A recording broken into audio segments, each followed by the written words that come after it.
Welcome to Luca is a Billionaire, where the only thing I invest in is your answers. You start by confirming the game and mod versions match, then load your save. Once done, bind dash, slash, and jump to comfortable touch zones or a controller. Make sure you equip charms that improve dash speed or reduce downtime. This boosts consistency. Practice a simple corridor combo, dash into slash, then immediate jump. You'll repeat that while tuning sensitivity. Do not waste time tweaking cosmetics. Focus on input layout and one defensive charm first. You now practice timing. Dash forward, then hit slash within a split second to chain damage. The window is tight, so count it mentally.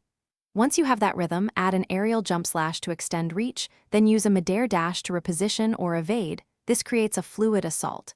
Make sure to alternate aggression and brief pauses. Stamina and cooldown can force mistakes. If an enemy counters, back off and reset spacing. Repeat against different foes to internalize timing. To finish, you apply the dash slash rhythm to bosses. Observe tells, then strike during predictable windows.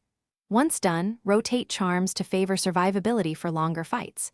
Make sure to test adjustments in a safe area and refine touch sensitivity or dead zones if inputs misfire. If you encounter lag or dropped inputs, lower visual effects, close background apps, or switch to a wired controller. One key tip: if your inputs feel inconsistent, recalibrate controls and retry.